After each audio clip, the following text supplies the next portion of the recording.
Water and water alone will supply what the body needs. Many are sick purely because of dehydration. Ladies and gentlemen, it's a not negotiable thing. In this video, we have summarized 5 rules to correctly drinking water from one and only Barbara. We will first look at why we need to drink water scientifically, followed by 5 important rules to correctly hydrating your body.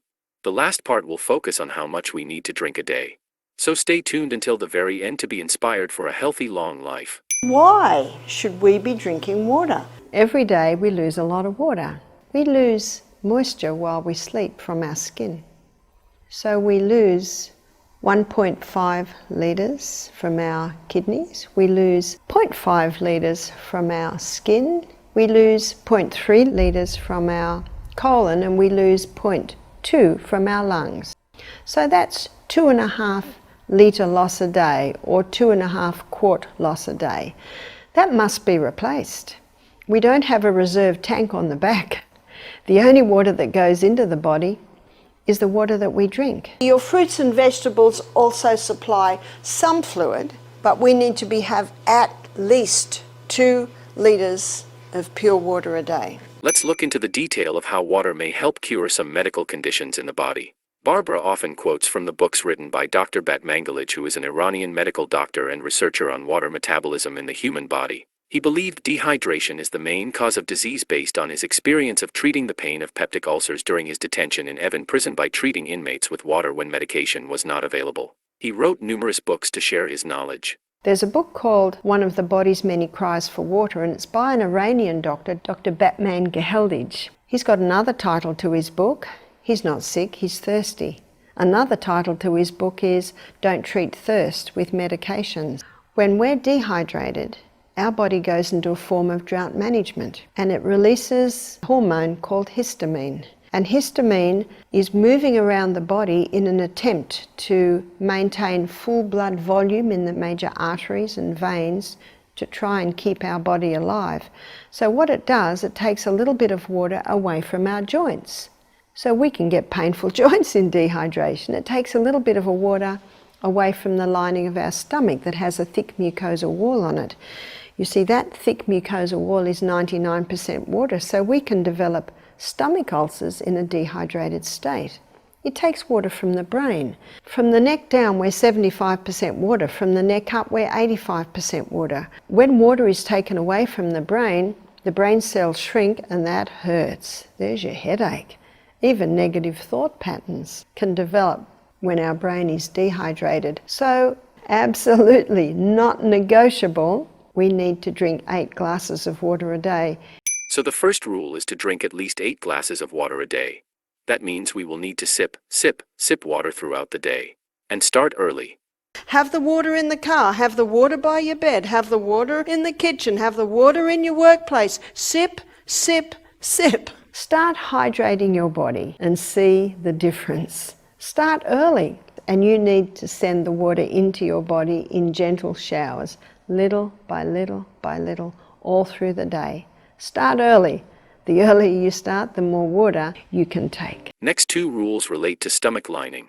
Let's look at the science first. The first place that water is lost is the stomach. Because lining our stomach, we have a thick mucosa lining, and in that thick mucosa lining is sodium bicarbonate. And that sodium bicarbonate is in the stomach lining, so that if any stomach acid tries to go through, it's immediately negated or neutralized, so that the hydrochloric acid doesn't eat out our stomach. But one of the first places that water is taken from in dehydration is the lining of the stomach. And so when someone is dehydrated, they can have a very thin stomach lining.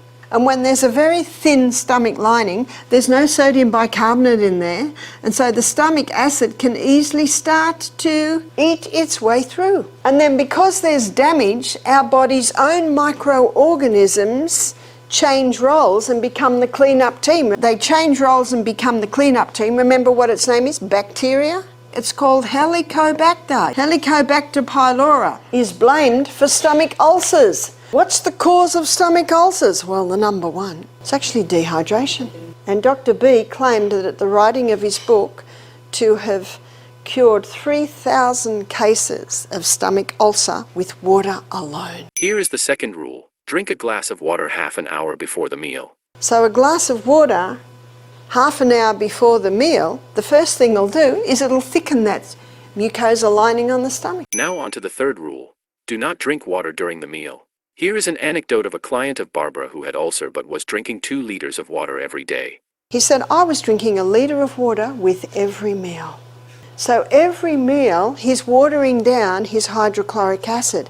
Did you know that hydrochloric acid is antibacterial, antifungal? So if your hydrochloric acid's strong, Helicobacter pylori can't survive in the stomach because hydrochloric acid is antibacterial. He's drinking nothing between meals, so every meal when he sat to 8, he's dehydrated. No stomach lining, so here's Helicobacter pylori just doing its job. And by the way, every month when the antibiotic comes in, it kills the Helicobacter pylori off, but because the damage is still there, more Helicobacter pylori comes along to clean it up. When he sits to eat, hydrochloric acid's released, and hydrochloric acid is just about to come down and wipe out Helicobacter pylori. And then what does the man do? Has a great big drink of water. What does that do to hydrochloric acid? Water dilutes acid. He learnt in the lectures the importance of drinking between meals and not with meals. So he's drinking between meals, so what does that do to his stomach lining? Puts a nice thick lining on the stomach. When he smells, starts to eat food, hydrochloric acid's released, hydrochloric acid comes down, wipe out. His body healed itself. Now if someone's thirsty after a meal, by all means have a few mouthfuls of water. A few mouths of water is not going to greatly reduce the effectiveness of the hydrochloric acid. Next is that we should try to drink less of caffeine drinks that dehydrates us. First we will understand where else in our body require water, followed by 3 specific drinks we should try to avoid for hydration. So we come down the gastrointestinal tract and we come to the pancreas. Here's the pancreas. And the pancreas releases 2 hormones into the blood, and it also releases enzymes into the gut, hormones into the blood. What are the hormones going into the blood from the pancreas? It's insulin and glucagon. Both of these hormones require a large amount of water to be made properly. So if someone's dehydrated, can you see that can contribute to diabetes? So moving on down the gastrointestinal tract, we come to the colon. And one of the main functions of the colon is to take water out so stools are formed. If a person is dehydrated, more water gets taken out than should be taken out, so we're left with rabbit pellets and cement. So constipation can be a result of dehydration. So what drinks dehydrate us? Well, what about tea and coffee, Coke? Well, unfortunately, caffeine and sugar are dehydrating agents. If you're dehydrated and drink tea or coffee or Coke or Dr. Pepper or any soda drinks, because of the dehydrating agents in them, you will become more dehydrated. It will not hydrate your body. The last rule to drinking water is to take some Celtic salt before drinking water. Why should you do that? The minerals in Celtic salt help to absorb water better in cells. And the best way to access that water is to have a little bit of the Celtic salt with its 82 minerals just before each glass. The cell is surrounded by what's called a bilayered membrane. This is a double-layered membrane. And the water needs help to get into the cell. So how do we help the water get into the cell? So the highest concentration of mineral inside the cell is potassium. The highest concentration outside the cell is sodium. And there are sodium-potassium pumps that are in the membrane around the cell. And these sodium-potassium pumps are constantly going like this, maintaining the balance in and out of the cell. But the salt that we use is Celtic.